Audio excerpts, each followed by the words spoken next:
Bonjour à tous, bienvenue dans Parlement Hebdo, les temps forts de l'actualité politique et parlementaire en 45 minutes avec Mickaël Zamès. Bonjour Katia. Bonjour Mickaël, et c'est une semaine sous le signe de l'environnement avec le coup d'envoi de la COP 21.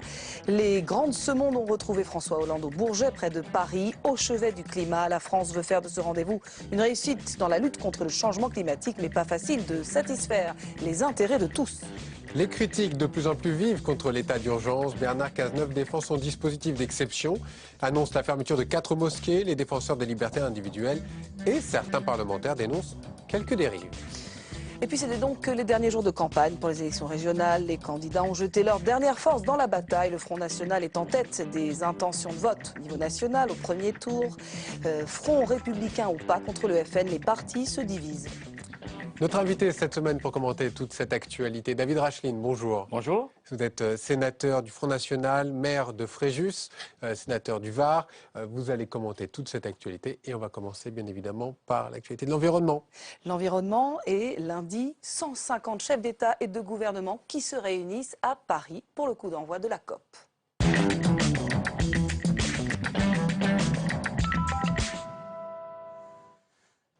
C'est donc parti pour 15 jours de débat sur le climat. Les grandes semondes ont posé aux côtés de François Hollande pour la photo de famille. Et puis les discours se sont succédés à la tribune, chacun promettant des mesures pour éviter un réchauffement de la planète à plus de 2 degrés.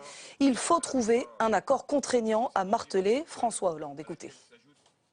Je n'oppose pas la lutte contre le terrorisme à la lutte contre le réchauffement climatique. Ce sont 2 grands défis mondiaux que nous devons relever. Parce que nous devons laisser à nos enfants davantage qu'un monde libéré de la terreur. Nous leur devons une planète préservée des catastrophes, une planète viable. Est-ce que pour vous, David Racheline, François Hollande a pris un risque politique en organisant et en maintenant cette COP 21 s'il n'y a pas d'accord contraignant ? Je crois qu'il est dans son rôle de président de la République et que c'est une initiative qui est plutôt positive, à l'évidence. Le véritable problème, c'est qu'un certain nombre de grands débats urgents ne sont pas abordés dans le cadre de cette grande réunion des chefs d'État. Le patriotisme économique, les circuits courts, le fait qu'aujourd'hui, à cause du mondialisme, à cause de l'idéologie prônée par les grandes semondes, on produit à des milliers de kilomètres de là où on consomme et on retraite ces mêmes produits encore plus loin. Ce que vous appelez le libre-échange. Ce que j'appelle le libre-échange mondialisé, absolument, qui sont de véritables dangers pour notre pays, pour son économie, pour notre société, mais aussi pour l'écologie, non seulement française, non seulement européenne, mais aussi pour l'écologie mondiale. Et ce sont des sujets qui ne sont pas abordés, je le regrette, parce que je pense que ça apporterait vraiment au débat. Vous demandez en fait un nouveau modèle économique, c'est ça? Absolument, il faut le réformer de fond en comble. Notre modèle, c'est clairement le patriotisme économique, c'est le fait de produire au plus près, c'est de favoriser les circuits courts. Enfin, écoutez, dans un certain nombre de nos cantines, on mange des produits qui sont fabriqués à plusieurs milliers de kilomètres, ça n'a aucun sens. Il faut évidemment faire en sorte de faire travailler d'abord nos agriculteurs, par exemple dans ce domaine-là, de faire travailler nos entreprises, les favoriser dans le cadre des marchés publics. C'est vrai au niveau des régions, mais ça devrait être le cas aussi au niveau de l'État et des grandes entreprises telles que la SNCF qui attribuent des marchés quelquefois à des entreprises qui ne sont pas des entreprises françaises. Et je le regrette. C'est nouveau ce discours au Front National, vous êtes converti au vert? Mais pas du tout, écoutez, vous avez la gentillesse de me poser la question, donc je vous y réponds, mais j'aurais pu vous répondre exactement la même chose il y a plusieurs années déjà. C'est vrai. Alors par exemple, quand on va dans le Nord-Pas-de-Calais, quand Marine Le Pen se remet à reproposer ce fameux projet Canal Seine-Nord, qu'elle avait refusé en 2010 et aujourd'hui elle dit c'est très bien, c'est parfait, c'est exactement ce qu'il fallait faire. Écoutez, moi je ne suis pas un spécialiste. Mais voilà, je vous pose des questions comme ça. Il vous a pas échappé que j'étais sénateur varois. J'ai bien compris. Je ne suis pas spécialiste de ces questions, mais je sais que on note qu'il y a un vrai changement. Marine Le Pen s'adapte à la situation locale. Il y a des évolutions permanentes dans ces régions et il faut tenir compte évidemment. Donc vous vous adaptez. Mais évidemment que nous nous adaptons. Nous sommes un mouvement politique qui vit avec son temps, qui s'adapte et nos propositions doivent coller avec le réel et je crois que même nous sommes les seuls à nous adapter véritablement à ces grandes évolutions de notre temps. Alors on va changer un petit peu de sujet. Mardi, le Premier ministre reçoit les parlementaires.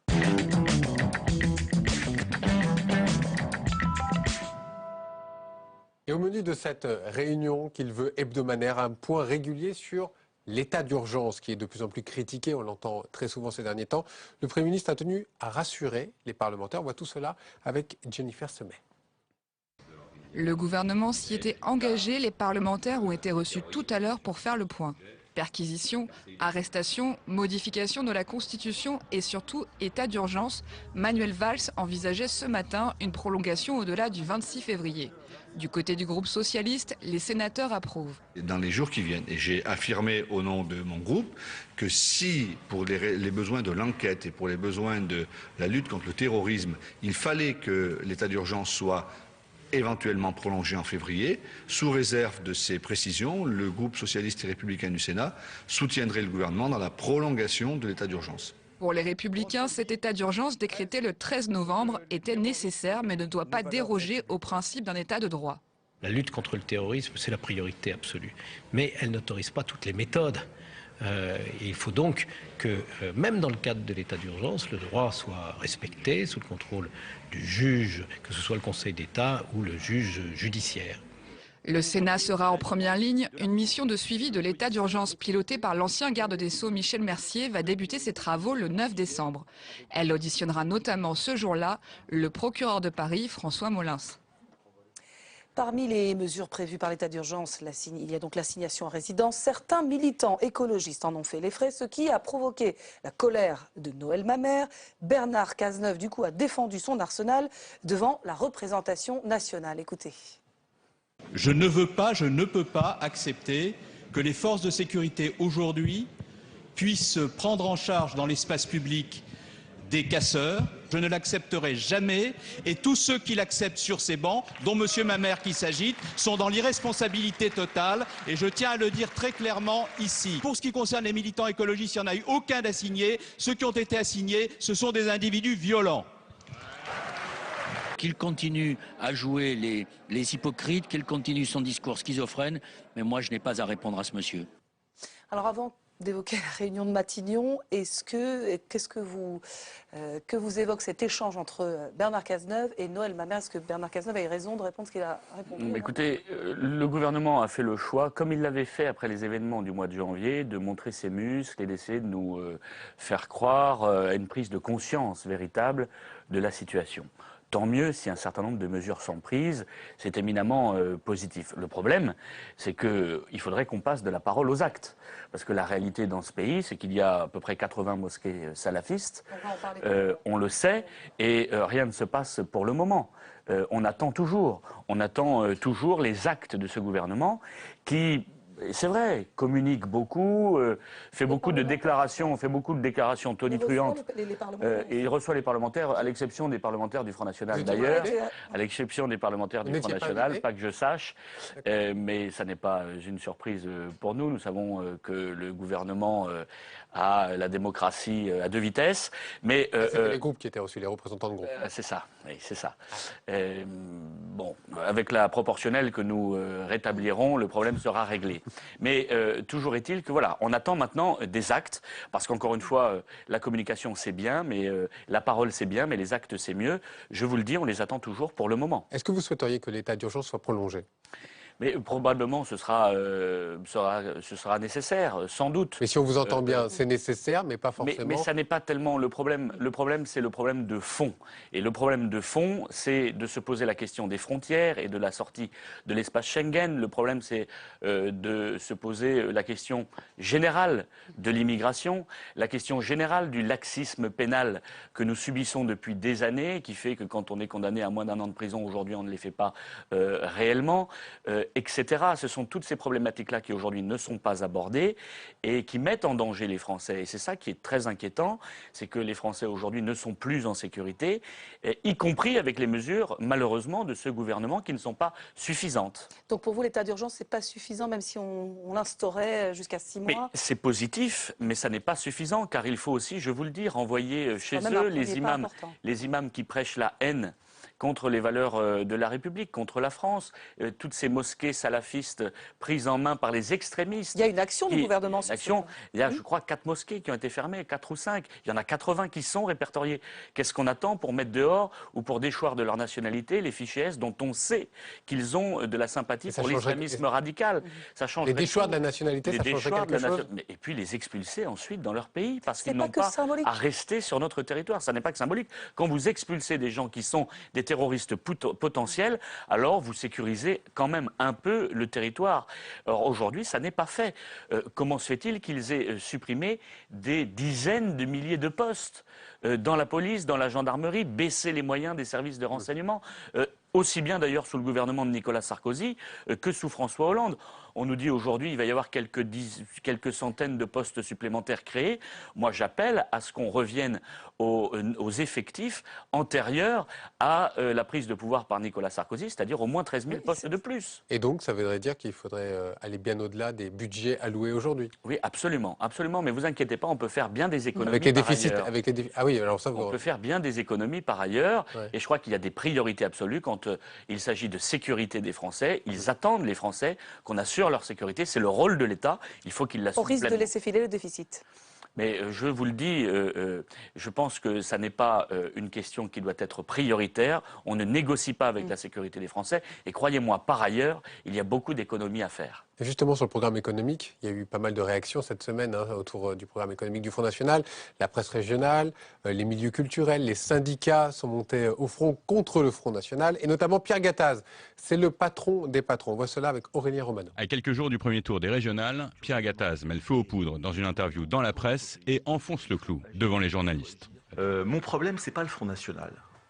Mon problème, c'est la politique économique du Front National, qui me rappelle la politique de l'extrême gauche et qui me rappelle celle du programme commun de la gauche de 1981, qui nous a conduits dans le mur. Dans son viseur, le programme national du FN, la sortie de l'euro, le retour à la retraite à 60 ans ou encore la hausse du SMIC. Défiée sur son programme économique, la présidente du FN lui répond par sa meilleure arme, l'attaque. S'il est si sûr de lui qu'il vienne débattre avec moi, il ne le veut pas. Voilà, il ne le veut pas parce qu'il n'a rien à dire, parce que les arguments qu'ils utilisent sont des arguments totalement caricaturaux, qui peuvent être démontés en l'espace de 5 minutes.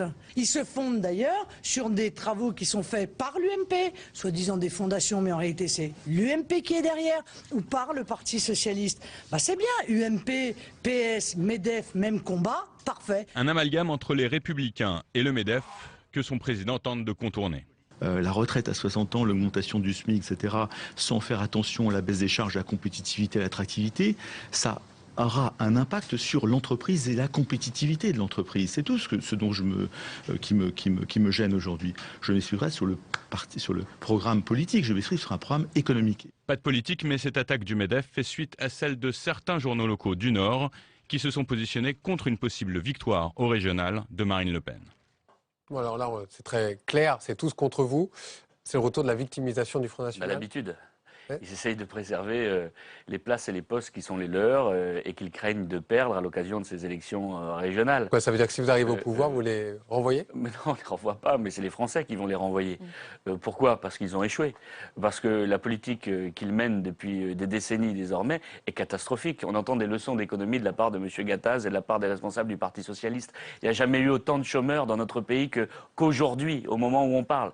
Jamais il y a eu une situation aussi délétère en matière économique et sociale dans notre pays. La faute du MEDEF, la faute du Parti Socialiste, la faute de la droite? En tout cas, oui, la faute des mesures et des grandes orientations qui ont été prises par nos élites depuis des dizaines d'années qui a produit cette situation. Et nous allons nous efforcer, et les Français le savent bien, nous allons nous efforcer au moins de changer le cap économique, de faire en sorte qu'on intègre le patriotisme économique, qu'on fasse en sorte de privilégier et d'aider les petites et les moyennes entreprises. Certes, peut-être pas les multinationales comme le souhaiterait M.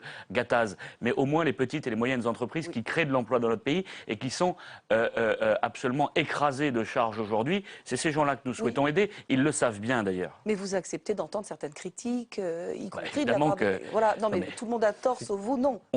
entend ce qu'ils disent. Simplement, ce que je constate, c'est que leur politique a mené la France à la ruine, a mené à une situation, encore une fois, en termes d'emploi qui est absolument catastrophique. Nous expliquer que nous serions ceux qui allons aggraver la situation, je crois que c'est une plaisanterie. Mais vous faites peur. Regardez, il y a un sondage, sondage, Monsieur Racheline, IFOP pour la Provence et Sud Radio. Donc, dans votre région PACA, 56% des interrogés verraient un impact négatif sur l'économie si vous arrivez au pouvoir avec Marion Maréchal-Le Pen. 65% des investisseurs étrangers. Vous faites peur? Non, mais vous savez, je ne crois pas du tout que nous fassions peur. D'abord, au niveau des élections régionales, et si nous prenions demain un certain nombre de régions, restons dans le cadre des compétences. Pourquoi ils nous parlent de sujets nationaux alors qu'on est en plein dans une élection régionale? Ça n'a d'abord Là, on parle aucun de facteurs sens. économiques régionaux. Ensuite, les entrepreneurs sont peut-être 51 ou 52% à croire ce qu'on leur raconte. 56, ça veut dire qu'il y en a une bonne partie qui ne croient pas cette charge un petit peu tonitruante de la part de nos adversaires. Je crois qu'ils paniquent. Voilà la réalité. Je crois qu'ils paniquent, qu'ils sont en train de caricaturer totalement notre programme économique, car en réalité, rien de ce qu'ils disent n'est conforme à la réalité de ce que nous souhaitons. Nous souhaitons précisément baisser les charges pour les petites et moyennes entreprises, essayer de soutenir l'emploi et l'économie dans notre pays. Vous-même, vous allez à la rencontre des acteurs économiques concentrés, notamment des petits patrons. Mais évidemment, je me suis rendu d'ailleurs moi-même à un certain nombre de salons pour discuter avec ces chefs d'entreprise qui nous disent, les petits chefs d'entreprise qui nous disent, la concurrence déloyale avec des entreprises chinoises, roumaines et autres a été créée par l'UMPS, a été créée par ce modèle économique et il faut en sortir parce qu'il faut aider par priorité les entreprises de notre pays qui aujourd'hui sont abandonnées, sont soumises à une concurrence qui n'est pas supportable. David Rachin, je disais, dites tous contre vous. Écoutez ce que disait le Premier ministre Manuel Valls. Eh bien, dimanche, il ne montera pas, il reculera si chacun fait son devoir, si tous les Français vont voter. Et chacun devra prendre ses responsabilités, à gauche comme à droite, pour empêcher le Front National de gagner une région. Vous lui répondez quoi, Premier ministre ? Mais je lui réponds que ce sont les Français qui doivent décider et que M. Valls, s'il n'est pas d'accord avec ce principe clair qui est celui de la République et de la démocratie, il faut qu'il change de régime et qu'il en fasse en tout cas la proposition. Manifestement, ils ne sont pas aussi démocrates qu'ils veulent bien le dire, en refusant que, par exemple, 20% ou 25% des Français, peut-être 30 demain, soient représentés à l'Assemblée nationale ou puissent gérer des collectivités territoriales comme nous le faisons. Je crois que M. Valls doit s'habituer à la démocratie, doit s'habituer à l'idée qu'il n'y ait pas que des gens qui pensent comme lui. Je pense que ce serait une bonne chose. Maintenant, c'est aux Français de se déterminer. Et les Français, pour en terminer, en ont assez de la magouille électorale entre l'UMP et le PS. Voilà la réalité. Magouille électorale. La magouille électorale. La magouille électorale ça revient tout le temps dans votre voix. Oui, mais parce que c'est la réalité. La magouille électorale, c'est ce qui fait que le choix des Français est contourné par des accords, des arrangements. Mais pourquoi ne se présentent-ils pas ensemble dès le premier tour? Les choses seraient extrêmement claires. Là, vous pensez par exemple à la région PACA où les listes Parti socialiste pourraient se désister? Par exemple, parce qu'il est bien évident que si M. Estrosi... On n'en est pas là. Hein. Si M. Estrosi, pas très loin, si M. Estrosi était élu avec les voix de la gauche, il ferait une politique de centre-gauche, tout le monde le sait très bien, et les habitants de la PACA n'en veulent pas de cette politique. Alors que M. Estrosi assume ses responsabilités, se présente dès le premier tour avec M. Castaner, et les Français, les habitants de notre région jugeront. Il en est de même pour les autres régions d'ailleurs. Marine Le Pen estime que le FN est en position d'emporter entre 4 à 5 régions, on parle même de 6. Est-ce que c'est ambitieux ? Moi, je crois que c'est une attente de la part des Français que de voir un véritable changement, que de voir que la hausse des impôts n'est pas une fatalité, que l'insécurité endémique telle que nous la connaissons n'est pas une fatalité, que l'absence de développement économique, l'absence d'aménagement du territoire, de formation, parce que nous pâtissons de cela concrètement dans nos régions, y compris les élus d'ailleurs, avec l'absence de projets ambitieux à cause de la catastrophe socialiste qui a géré nos régions depuis des années. Je crois qu'ils ont soif d'une alternative que nous proposons. Ils ont envie de nous laisser notre chance. C'est une très bonne chose à mon avis. Je voudrais vous faire réagir aux propos de Jean-Christophe Cambadélis qui a dit c'est le retour de Vichy. À l'époque c'était contre les Juifs, maintenant c'est contre les musulmans. Enfin écoutez, ça n'est pas sérieux, ça n'est pas du niveau. On sait que M. Cambadélis est en difficulté, que son parti va prendre une claque phénoménale aux élections. Ce ne sera pas la première, vous me direz, une claque phénoménale aux élections régionales. plus personne ne croit à ce genre d'argument pitoyable. Les gens savent bien que nous sommes des élus républicains, attachés à défendre nos territoires. Nous le voyons bien dans les communes que nous gérons d'ailleurs, que nous exerçons avec honneur les responsabilités qui nous ont été confiées. Et je crois que c'est un véritable dérapage scandaleux que de faire de telles accusations. Très rapidement, il y a une donnée importante pour ces régionales, c'est l'abstention. Est-ce que vous en avez peur? Est-ce que vous pensez que ça peut vous servir ou pas du tout? Oui, moi je crains l'abstention parce que je suis favorable à ce que les Français soient les plus nombreux possibles à se prononcer. Et c'est toujours regrettable quand on est républicain que de savoir que trop de Français sont dégoûtés par la politique. Pour un certain nombre d'entre eux, d'ailleurs, on peut les comprendre. Parce que ce balancier UMP-PS, UMP-PS qui ne change rien, qui ne fait que continuer dans une politique qui mène notre pays à la ruine, on peut... Alors, à nous de montrer qu'il y a une alternative possible et à nous de leur faire croire qu'il est possible de faire un véritable changement dans ce pays, enfin. En attendant, je vous propose de revenir à l'actualité parlementaire, puisque mardi toujours, l'Assemblée nationale a adopté le projet de loi de modernisation du système de santé, un texte porté par Marisol Touraine, qui a suscité et qui suscite depuis des mois la polémique et l'opposition d'une majorité de médecins, notamment la mesure qui instaure la généralisation du tiers payant. David Rachlin, cette mesure est-elle pour vous une mesure de justice sociale, la santé pour tous, le tiers payant? Je crois que c'est une mesure dangereuse. Les professionnels de santé se sont mobilisés. Je crois que le gouvernement ne tient absolument pas compte des réalités de notre pays, des réalités des professionnels qui les alertent pourtant sur ce dossier-là, mais aussi sur beaucoup d'autres. On s'en prend tantôt aux médecins, tantôt aux notaires, tantôt aux uns et aux autres. Je crois que c'est un véritable danger parce que ce sont des secteurs professionnels qui ont besoin de l'aide du gouvernement, qui ont besoin de l'aide des parlementaires. Aujourd'hui, on va les affaiblir. Je crois que c'est extrêmement dangereux. Je vous propose de passer au mercredi. On parlait de l'état d'urgence, on va encore en parler un tout petit peu.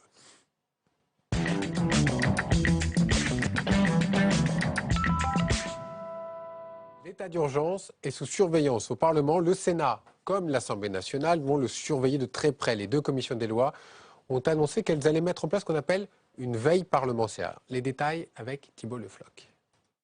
C'était une condition sine qua non pour les parlementaires, pouvoir contrôler en temps réel l'action du gouvernement sous l'état d'urgence. Pour cela, Jean-Jacques Urvoas propose que la commission des lois dispose pendant 3 mois des mêmes pouvoirs qu'une commission d'enquête. Toute personne dont nous jugerons l'audition utile sera tenue de déférer à la convocation de la commission des lois. Tous les renseignements de nature à faciliter notre mission devront nous être fournis. Nous serons ainsi habilités à nous faire communiquer tous les documents de service. Et les parlementaires vont avoir du travail au vu des chiffres dévoilés par Bernard Cazeneuve après quasiment 3 semaines d'application de l'état d'urgence. Nous avons procédé à 2235 perquisitions depuis le début de l'état d'urgence. Ces perquisitions ont permis 263 interpellations qui ont conduit à 232 gardes à vue. Ce que nous voulons savoir, c'est si toutes ces perquisitions sont vraiment justifiées. Il faut qu'on puisse avoir des remontées précises. On a ouvert un site pour cela, pour contrôler, pour vérifier la justification de ces perquisitions. Le suivi de l'enquête des parlementaires est à retrouver sur le site internet de l'Assemblée nationale avant la publication d'un rapport parlementaire dans 3 mois. On sait bien qu'ils le mettent sous surveillance de la part des parlementaires, c'est le travail législatif. C'est le travail des parlementaires que de surveiller l'état d'urgence. Est-ce que vous avez l'impression qu'il y a des dérives ? Pas de la part de l'État, pas de la part du gouvernement, pas de la part des services de police. J'ai vu en revanche de vraies dérives de la part d'un certain nombre de mouvements d'extrême gauche qui n'ont pas hésité à saccager un certain nombre d'endroits, y compris de souvenirs, dans les rues de Paris au moment de la COP 21, avec des manifestations absolument scandaleuses que l'État n'a pas été capable de juguler, ce qui en dit long sur l'inquiétante situation que nous vivons aujourd'hui. Pourtant, ils les mettent sous surveillance, ils les ont mis... Manifestement, ça n'est pas suffisant. Et moi, je crois qu'il faut dissoudre ces mouvements extrémistes qui mettent à feu et à sang un certain nombre de nos communes. Et alors, il faudrait profiter de l'état d'urgence pour les dissoudre ? Écoutez, moi, état d'urgence ou non, il faut dissoudre ce genre d'organisations extrémistes qui mettent en péril la sécurité des Français, comme on l'a vu encore ces jours-ci. C'est clair. Est-ce que vous pensez qu'il est possible d'instaurer ce contrôle en temps réel que réclament les parlementaires quand il s'agit d'une mesure exceptionnelle comme l'état d'urgence? Oui, oui. C'est possible, le contrôle est compatible? Oui, oui, moi je crois que ce contrôle est utile. Je crois que ce contrôle est utile, que les parlementaires, qui sont les représentants des Français, doivent savoir ce qu'il se passe exactement. Ça ne veut pas dire que l'État doit leur demander l'autorisation systématiquement. Il faut qu'il y ait un équilibre qui se crée, mais le contrôle est utile. Maintenant, encore une fois, ça n'est pas vraiment le sujet. Le véritable sujet, c'est qu'attend le gouvernement pour aller plus loin, plus vite, plus fort, pour rétablir la sécurité dans notre pays. Pour l'instant, on en est loin, puisque je vous rappelle que rien n'a été fait, je vous le disais tout à l'heure, ni sur l'immigration. Les 3 millions de migrants annoncés par l'Union européenne, par la Commission européenne, vont-ils venir sur le territoire comme c'était prévu, puisque le gouvernement n'a pas réagi sur ce sujet? Voilà, on attend des réponses maintenant précises, on les attend toujours. Et par rapport aux groupes, aux personnes très radicalisées qui font l'objet de fiches S, vous proposez quoi de plus La déchéance de la nationalité pour les binationaux, l'expulsion. Ça va être fait avec la révision. Et c'est la gauche qui le propose. Ça va être fait, donc ça n'est pas fait. On savez attend bien qu'il faut toujours. faire passer ça par une Non, mais réforme constitutionnelle. Non, mais il n'y a pas du tout besoin. Et alors là, je vous le dis clairement, il n'y a pas besoin du tout d'une réforme constitutionnelle pour le faire. Ça fait maintenant 15 jours, 3 semaines qu'on attend qu'ils le fassent. Pourquoi ne le font-ils pas aujourd'hui? C'est la question que je pose. Comment se fait-il qu'on soit encore obligé d'attendre avant de déchoir de leur nationalité ces fichiers, avant de sortir de Schengen et de rétablir véritablement nos frontières, avant de fermer les mosquées salafistes qui sont au nombre de 80 sur notre territoire et qui sont encore ouvertes? Donc ça va pas assez loin sur les mosquées. Qu'est-ce qu'on attend? C'est ça ma question. Mais les gens se radicalisent aussi, on le sait, dans des lieux qui sont autres que les mosquées, puisqu'ils savent qu'ils sont très surveillés. C'est surtout dans les mosquées. Oui, mais apparemment dans les aussi mosquées, ailleurs. vous le savez bien. Oui, et quand c'est ailleurs, il faut rendre leurs moyens aux services de renseignement de notre pays pour qu'ils puissent faire un travail efficace. C'est l'essentiel, le renseignement dans ces domaines-là. Il faut donc que le gouvernement alloue des moyens supplémentaires à nos services de renseignement. Et puis, une fois qu'on a des gens... Écoutez, j'étais sur un plateau la dernière fois où une responsable du Parti socialiste me disait « Oui, mais l'avantage avec les fichiers S, c'est qu'au moins, on peut les surveiller. » Mais enfin, entre-temps, parfois, ils font des attentats. Et donc, il faut prendre un certain nombre de mesures pour les mettre hors d'état de nuire. La surveillance n'est pas suffisante. Ce qu'aujourd'hui, on ne fait pas. Non, parce que quand leur lien avec l'islamisme radical est avéré, il faut les mettre hors d'état de nuire. En prison ou les expulser s'ils sont étrangers. En amont, bien sûr, avant qu'ils fassent des attentats si possible, oui. Je vous propose de quitter un petit peu l'état d'urgence pour quelques instants. En tout cas, parler de toute autre chose. Les enfants de chômeurs peuvent-ils être privés de cantine? C'est la question que se posent en tout cas certaines municipalités qui ne réservent pas de restauration scolaire aux élèves dont les parents travaillent. Une proposition de loi pour lutter contre cette pratique a été rejetée par le Sénat. Les explications de Nathalie Guiouard. La cantine pour tous, ce n'est pas encore pour tout de suite, en tout cas au Sénat. Ce matin, la Commission a donné un avis défavorable au texte visant à garantir l'accès de tous les enfants dans les cantines. Certaines communes refusent les enfants de chômeurs, faute de place ou par souci d'économie. La priorité est donc donnée aux enfants des parents qui travaillent, un fonctionnement discriminatoire que dénonce David Assouline. Il faut absolument la République une et indivisible sur ses principes fondamentaux. Le principe fondamental de l'égalité d'accès, là c'est pas un enfant, c'est pas une question de mérite, c'est pas une question de comportement, c'est une question, on le refuse pour des raisons financières. Et les enfants, selon qu'ils aient des parents qui aient les moyens ou pas, vont être rejetés. On ne dispose d'aucun chiffre officiel sur les communes concernées. La dernière enquête date de 2011 du journal Le Monde. 37 communes restreignant l'accès à la restauration collective sur des critères parentaux y étaient recensées. Mais pour la droite, il est inutile de légiférer sur ce sujet. Il y a des communes qui n'ont pas la possibilité financière de le faire et ça serait de donner un mauvais signal aux communes de les obliger de faire cela. Je crois que c'est un faux problème, c'est un faux débat, c'est encore le débat politique de dire certains partis politiques ont du cœur, d'autres n'en ont pas. Je crois que c'est pas ça, je crois que c'est une prise de position réaliste. Aujourd'hui, ce texte est inutile, il est d'une grande générosité au départ, mais il est dangereux finalement parce que les maires en ont un peu ras-le-bol. Une proposition de loi qui a été adoptée par l'Assemblée au mois de mars. Le texte sera discuté en décembre au Sénat. David Rachine, cette pratique a-t-elle lieu chez vous, à Fréjus, dont vous êtes le maire? Écoutez, le véritable problème aujourd'hui, c'est que les collectivités territoriales traversent une période particulièrement difficile parce que l'État a passé son temps ces dernières années, aussi bien d'ailleurs sous Nicolas Sarkozy que sous François Hollande, à faire des économies sur le dos des collectivités territoriales. Si bien qu'elles sont en grande difficulté et que... Ça explique qu'on ne mette pas les enfants à la cantine. Et que parfois, quand il n'y a plus de place, on soit obligé de refuser un certain nombre de personnes ça ne vous choque pas sur des critères. Mais il est bien évident que si on avait la place nécessaire, on accepterait l'ensemble des élèves. En tout cas, moi, si la place est disponible, alors je ne fais pas de distinction entre les uns et les autres. Je répète ma question, cette pratique a-t-elle lieu chez vous? Mais en revanche, ce qui est certain, c'est qu'on ne peut pas passer son temps à exiger toujours davantage de la part des mairies et de la part des collectivités territoriales sans leur donner les finances. La proposition de M. Assouline, pourquoi pas, accueillons tout le monde au sein de nos cantines, mais qu'ils nous donnent les moyens pour le faire. Or, aujourd'hui, ils passent leur temps.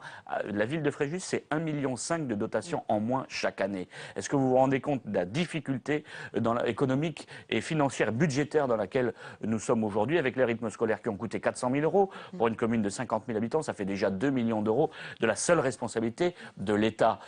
S'il nous donne les moyens pour parfaire notre politique, j'allais dire, et à ce moment-là, nous le ferons. On a entendu les sénateurs LR, les Républicains, qui disaient que ce n'est pas une question de cœur ou pas.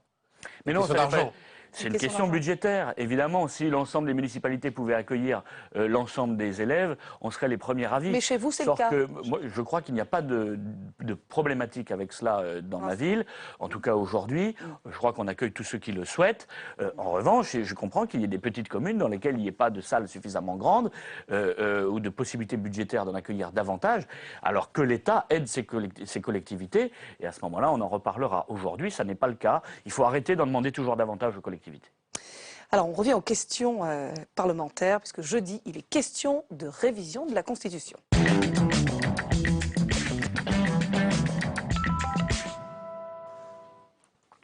On en parlait il y a un instant. Le projet de révision constitutionnelle sera donc présenté en Conseil des ministres le 23 décembre, la veille du réveillon de Noël. Il sera auparavant examiné par le Conseil d'État. Ce texte doit consolider l'état d'urgence. Il prévoit également la déchéance de nationalité. Stéphanie Despierres. À l'heure actuelle, l'état d'urgence est régi par une loi de 1955. Avec la révision constitutionnelle, ces modalités d'instauration ne changent pas. Ce sera toujours par décret présidentiel. Selon le projet du gouvernement, la Constitution ne donne pas de durée maximale pour l'état d'urgence. C'est toujours la loi qui en fixera la durée. En revanche, les mesures administratives qui en découlent ne pourront pas s'exercer au-delà de 6 mois. À droite comme à gauche, les députés se préparent à un long combat contre le terrorisme. À l'évidence, la menace terroriste islamiste, qui est très élevée aujourd'hui, elle sera encore très élevée le 26 février, au moment où l'état d'urgence expirera. Est-ce qu'il faut prolonger l'état d'urgence? C'est un débat qu'on devra avoir dans les semaines à venir. À l'évidence, on aura encore besoin de moyens opérationnels, juridiques, pour les préfets, pour les policiers. Parmi les autres mesures figurant dans le projet de révision constitutionnelle, la déchéance de nationalité. Elle existe déjà pour les binationaux qui ont acquis la nationalité française. Elle sera étendue aux binationaux qui sont nés français. D'ores et déjà, cette idée fait bondir une partie de la gauche. C'est une première entaille au droit du sol. Franchement, je vous le dis, je ne pensais pas que la gauche serait capable de faire ça. C'est non seulement insupportable, mais c'est indigne de ce que la gauche a porté pendant tant d'années. Le débat ne sera pas de savoir si on la retire au terroriste ou pas. Le débat sera de savoir si quand on est un binational, on est vraiment un Français. C'est ce que l'extrême droite nous sorine depuis des années en disant que non. Bon. Donc si nous on met le doigt dans cet engrenage, on ne s'arrêtera pas. C'est pour ça que moi je suis radicalement contre. Le gouvernement devrait présenter sa réforme constitutionnelle en Conseil des ministres le 23 décembre et au Parlement en janvier. Pour être adoptée, elle doit être votée par les 3/5 des parlementaires. David Rachine, avant de vous interroger sur la révision constitutionnelle, je vous présente Jim Jarassé. Bonjour Michael. Notre partenaire. Bonjour. Je vais vous poser quelques questions dans un instant. Katia. Voilà, alors d'abord sur cette révision constitutionnelle, donc projet de loi présenté en Conseil des ministres avant la fin de l'année. Ensuite, au mois de janvier, est-ce que vous êtes prêt à aller au Congrès à voter cette révision constitutionnelle? Attendons de savoir ce qu'il y aura concrètement dans cette réforme. Alors, on en connaît déjà les mesures principales. Encore une fois, il m'apparaît que c'est beaucoup de communication, on discute beaucoup, on parle beaucoup, ce qui fait réagir d'ailleurs aussi la gauche. On voit que certains ne sont même pas prêts à assurer la sécurité des Français, y compris dans les amis actuels du gouvernement ou dans ceux qui le soutiennent, on l'a vu à l'instant. La réalité, c'est qu'il y a un certain nombre de mesures je les ai évoqués tout à l'heure, qu'il faudrait prendre immédiatement. Or, on ne les prend pas. On attend de faire encore davantage de communication. Tout ça est bien gentil, mais ça ne sécurise pas notre pays. Je reviens un instant sur la question de la binationalité. Tout à l'heure, on entendait Noël Mamère ou un autre député qui parlait de la fin du droit du sol. Oui. Ça serait la fin du droit du sol, selon vous? Non, mais d'abord, je ne crois pas que ce soit la fin du droit du sol. Moi, je suis partisan de la fin du droit du sol. Donc, ça serait déjà... Je suis partisan d'une réforme de la nationalité. Je pense que la nationalité s'hérite ou se mérite. C'est extrêmement simple. Une personne qui ne pose aucune difficulté à notre pays doit pouvoir acquérir, bien sûr, la nationalité française. Le problème, c'est qu'aujourd'hui, elle est donnée massivement à des gens qui, dans bien des cas, ne la méritent pas. C'est le véritable problème. Les binationaux sont français à part entière? Mais oui, tant que la binationalité existe, ils disposent, ils ont la nationalité française. Moi, parce qu'à Cherki, député qu'on a entendu, nous au gouvernement, vous ne considériez pas comme français? Nous, mais n'importe quoi. On considère l'ensemble des Français comme des véritables Français, ça ne fait aucun doute. En revanche, il est vrai que nous proposerons de faire en sorte qu'ils choisissent à un moment donné, parce que nous sommes contre la binationalité par principe, parce que c'est dangereux évidemment, nous leur poseront la question de savoir laquelle des deux nationalités ils veulent choisir. Je pense que c'est utile à la sécurité des Français et que c'est une clarification nécessaire. Comme on n'a qu'une seule mère, on n'a qu'une seule patrie. Il y a une surenchère un peu qu'on observe sur les questions de sécurité. Est-ce que vous êtes surpris ou satisfait que François Hollande reprenne une partie de vos idées, des idées du Front National sur ces questions? Encore une fois, il y a un certain nombre de propositions de bon sens qui ont été faites par le président de la République et c'est tant mieux. Et aussi par le Premier ministre. Mais les déclarations d'intention, les paroles ne sont pas suffisantes. Il faut passer maintenant aux actes. Il faut réformer la politique pénale. Il faut Jean-Luc Mélenchon dit que c'est une victoire idéologique de Marine Le Pen. Mais évidemment, écoutez, nous avons dit ce qui est dit aujourd'hui. Vous êtes d'accord avec Jean-Luc Mélenchon? Oui, nous avons dit ce qui est évoqué parfois aujourd'hui par le gouvernement pendant des dizaines d'années, sous les insultes, parfois en étant menacé de procès. Et aujourd'hui, on s'aperçoit finalement qu'on est devenus des gens tout à fait extraordinaires. J'espère que les Français vont se rendre compte de la complicité de l'ensemble de la classe politique dans ce dossier. On va voir ça tout de suite avec la loupe du scan.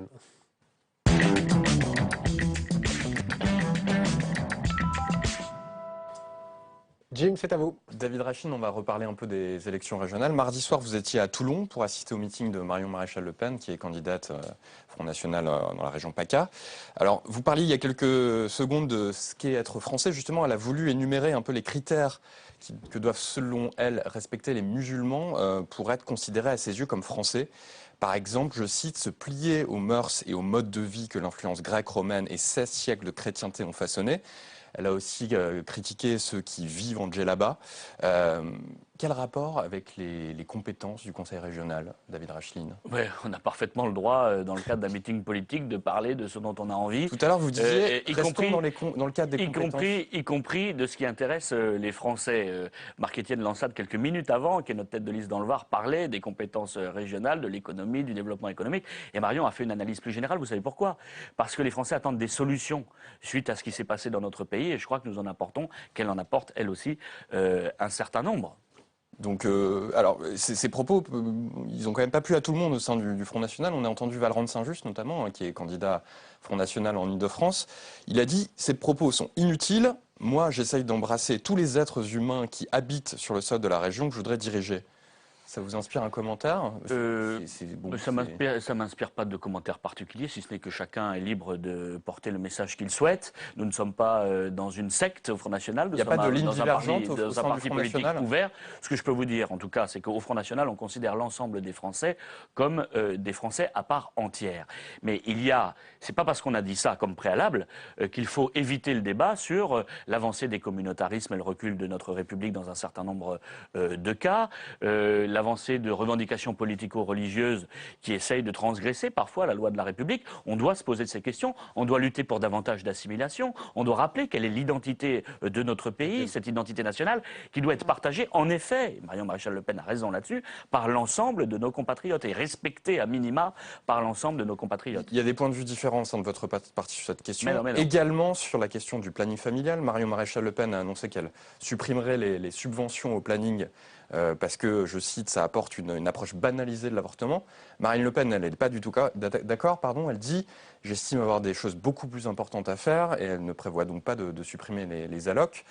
Vous avez choisi votre camp, vous, David Rachid? Le principe est le suivant. Chaque candidat s'adresse aux habitants de sa région et lui propose un projet. On n'est pas obligé de dupliquer systématiquement le même projet à l'attention des habitants de sa région. Il faut supprimer les subventions. Il y a un certain nombre de situations spécifiques dans nos territoires qui verront des propositions économiques en matière de formation qui ne seront pas les mêmes, par exemple, qui ne seront pas les mêmes en PACA que dans la région Midi-Pyrénées.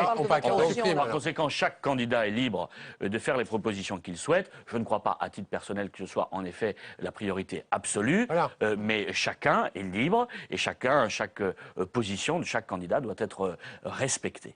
Alors, un autre élu proche du FN a fait parler de lui cette semaine. Il s'agit de Robert Ménard. Il était présent à Toulon aussi mardi. Le maire de Béziers a proposé la création d'une garde biterroise, je cite encore, sorte de milice composée d'anciens policiers, d'anciens pompiers, pour suppléer à la police municipale.